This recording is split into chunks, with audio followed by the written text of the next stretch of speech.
That is the Smoky Mountains. We are here at my first mastermind retreat. This is on the third floor here. You can see the whips.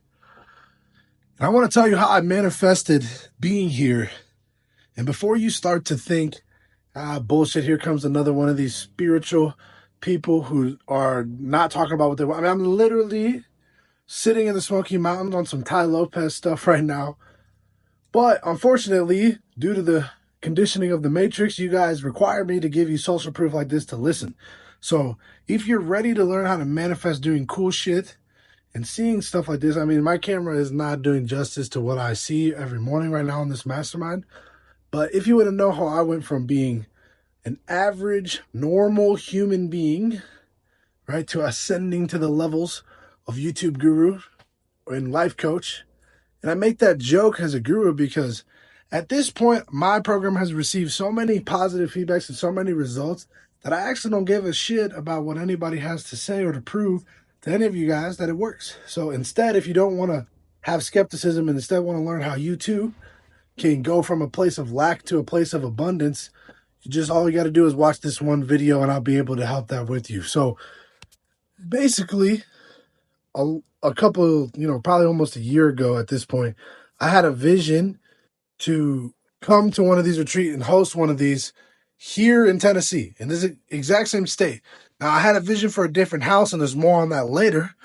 But the point is I had this idea and imagination because of my previous upbringing, the previous company I was in order to bring a group of people, my team, here to this beautiful state to see these mountains every day as we learned and mastermind together. Because if you guys don't know the power of masterminding, Napoleon Hill talks about it, and that's when two or more agree it shall be done, and putting it together is going to force things to happen. So along the line, though, it wasn't always easy, right? The first 3 or 4 or 5 businesses I started did not pan out the way I intended them to. I had success, I got results, I got skills, which is why I'm able to turn this video on and just record this little 8 to 9 minute banger for you guys without having to really have any scripting or process, because I'm talking about my real life.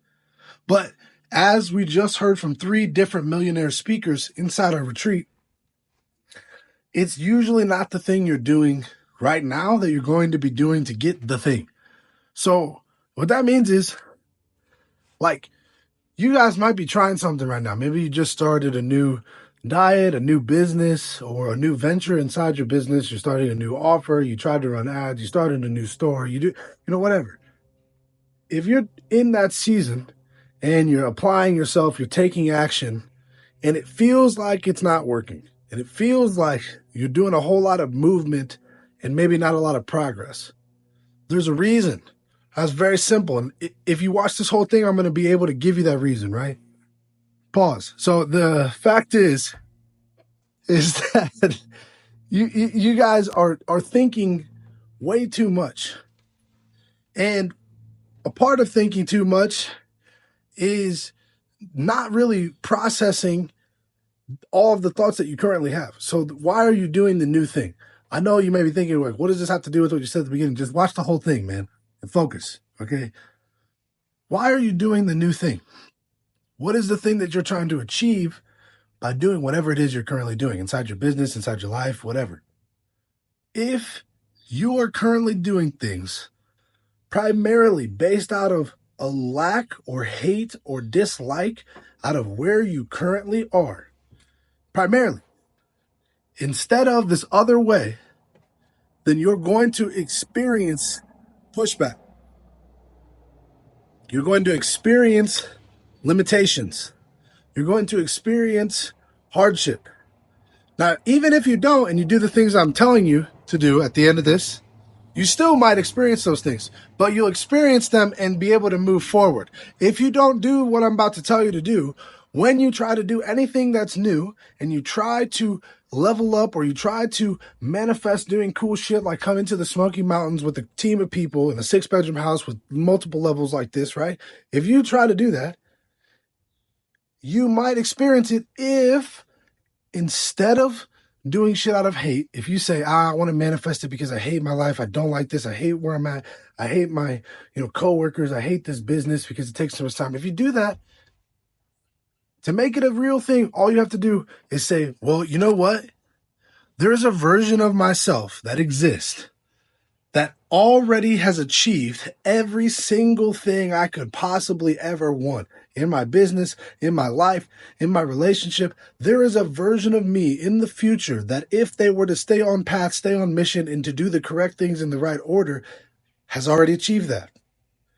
And if instead of hating who I am, I can love that version of me so much that they are forced to get sucked into reality now, that's how you make changes without having to use your willpower. That's how you make long-lasting changes that don't just go away when shit gets hard. Look, how many of you guys watching this video have tried to do all the things we talked about, and when you receive the pushback, when you receive the struggle, you quit?